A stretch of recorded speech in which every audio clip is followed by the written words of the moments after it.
Je déteste la documentation. Enfin, écrire de la documentation. Parce que j'ai pas mal apprécié le fait de lire pas mal de documentation jusqu'à présent, et c'est certainement quelque chose que je continuerai de faire. Par contre, une chose est claire, c'est que j'aime coder. Le problème ne vient pas du fait d'écrire. Alors d'où est-ce que ça vient? Le problème fondamental que j'ai pu tirer, c'est que la documentation est en fait une entité séparée du code. C'est là où la documentation est le plus problématique.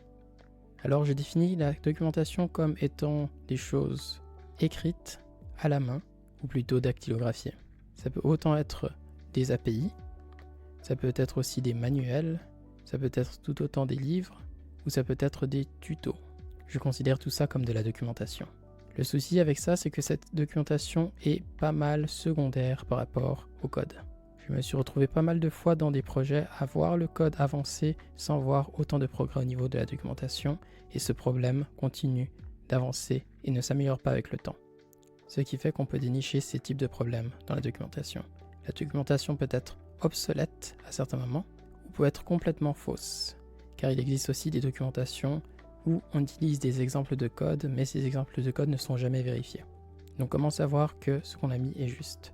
Sauf si on a des utilisateurs sympas qui nous disent qu'on a lu la documentation, mais ce que vous proposez est faux. C'est pas trop grave pour une API qu'on peut changer assez rapidement, mais pour un livre qu'on a sorti, c'est plus compliqué. C'est pour ça que joindre autant le code et la documentation est pour moi un but crucial. Heureusement aujourd'hui nous avons quelque chose qui s'appelle la Documentation as Code, ou simplement Doc as Code.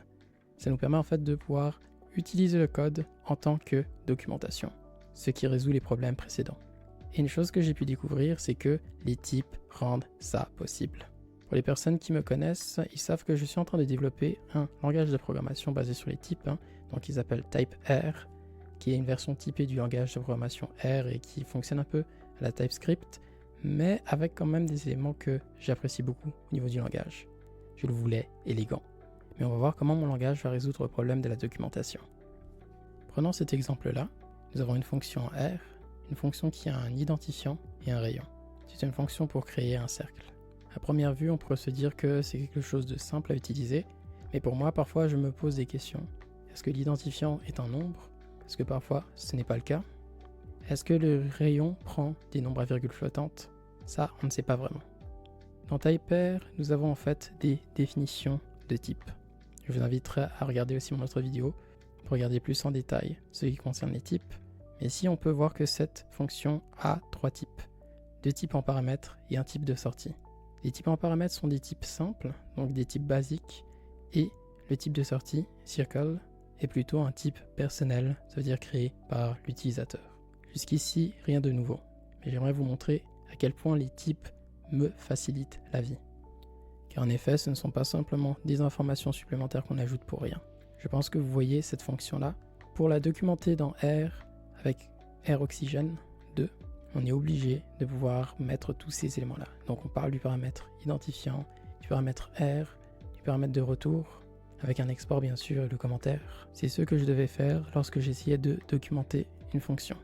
Mais dans TypeR, les choses deviennent complètement différentes. Je n'ai plus que 2 lignes en termes de documentation supérieure, et le reste de l'information se trouve dans les paramètres du code. Bien sûr, j'ai dû mettre New Circle et FN dans 2 lignes différentes parce que c'était un petit peu long en termes horizontal, mais ça reste quand même un gain de place. Mais ce qui m'intéresse ici, ce n'est pas la place, mais regardons en fait 2 effets que produit ce code. Premièrement, ce code protège la fonction et l'utilisateur. Ça veut dire que l'utilisateur ne va pas pouvoir mettre des paramètres qui sont faux, et ceci va être repéré avant même d'exécuter le code, directement dans l'éditeur. On peut tout simplement dire que avec ça, la documentation devient gratuite. Ça veut dire que j'ai juste besoin de me concentrer sur mon code et la documentation s'écrit quasi toute seule. On peut voir un exemple un peu plus impressionnant dans ce cas de figure ici. Donc pour ceux qui voient mes vidéos, certainement, ils voient que je recycle pas mal. Vous savez, je suis un peu feignant. Donc ici, c'est la définition d'un type, un type cercle, qui a 4 paramètres, l'identifiant, le rayon, la position, ainsi que la couleur. Et simplement la définition d'un type dans TypeR nous donne plusieurs effets, environ 4 effets. Premièrement, ça nous permet d'avoir un type défini. Pour les personnes qui ne savent pas, TypeR va directement transpiler vers du code R, mais ce code R utilise des classes S3. On aura l'occasion d'en parler dans le futur. Un autre effet, c'est que nous avons aussi un constructeur créé. Donc pour ceux qui ont vu mon autre vidéo, ils le savent. Nous avons une fonction gratuite qui nous permet de construire le type. Nous avons aussi avec cela un validateur qui va pouvoir même permettre dans le code R de valider que les éléments fonctionnent correctement. Ici, on parle des éléments entrés dans le constructeur. Mais c'est aussi une fonction de conversion. Et bien sûr, l'effet final, vous l'avez deviné, nous avons aussi de la documentation gratuite. Pardonnez la faute d'orthographe.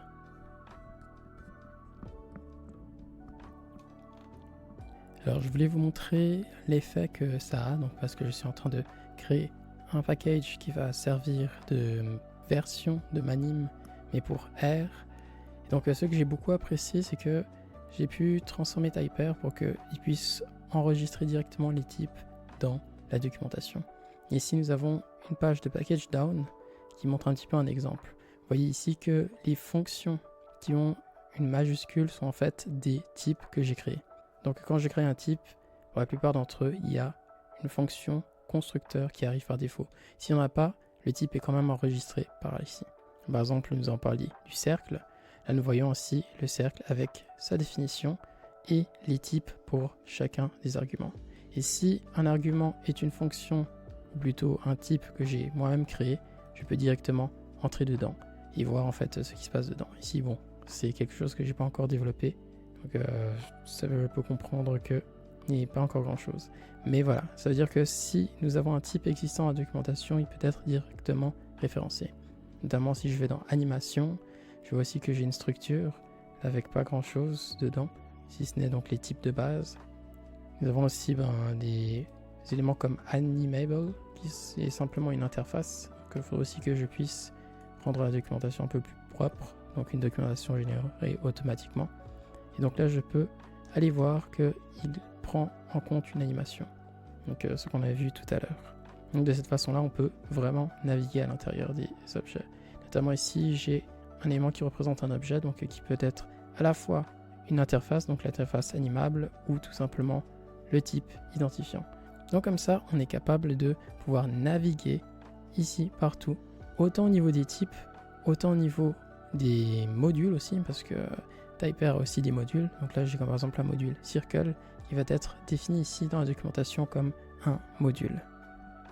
Donc voilà, c'est quelque chose qui se fait tout seul et automatiquement, que ce que je vous montre ici, sauf au niveau de Animation où j'ai mis un commentaire juste au-dessus du type, et ben en fait le reste a été créé tout seul. Donc voilà, nous arrivons vers la fin de la vidéo. Donc il y a plein d'autres éléments dont je n'ai pas parlé, du fait que aussi TypeR utilise la documentation, les types, les exemples et tous les éléments que on a écrits pour créer en fait une sorte de graphe de connaissances. Ce graphe de connaissances peut être utilisé pour créer autant des tutoriels, autant des livres, autant des exemples qui seront eux-mêmes testés dans la base de code. Ce qui fait qu'en fait, si l'exemple ne marche pas, comme dans R en classique, alors cet exemple-là ne pourra pas être utilisé ou refusera de créer les 10 documents. Donc voilà, je sais que je ne suis pas vraiment un expert en documentation, mais j'ai été vraiment agréablement surpris de voir à quel point un système de type est capable de pouvoir aider dans la documentation, parce que j'aime beaucoup les systèmes de type. C'est quelque chose de bien plus profond que simplement des choses qui sont lourdes ou embêtantes. Ça nous aide vraiment beaucoup. C'est utilisé autant dans les mathématiques, autant dans la programmation bien sûr, mais aussi même dans la philosophie, donc j'ai été un peu surpris. Mais c'est vraiment des systèmes très puissants. Donc voilà, en tout cas, je continue l'aventure. Prenez soin de vous et d'ici la prochaine fois, que Dieu vous bénisse.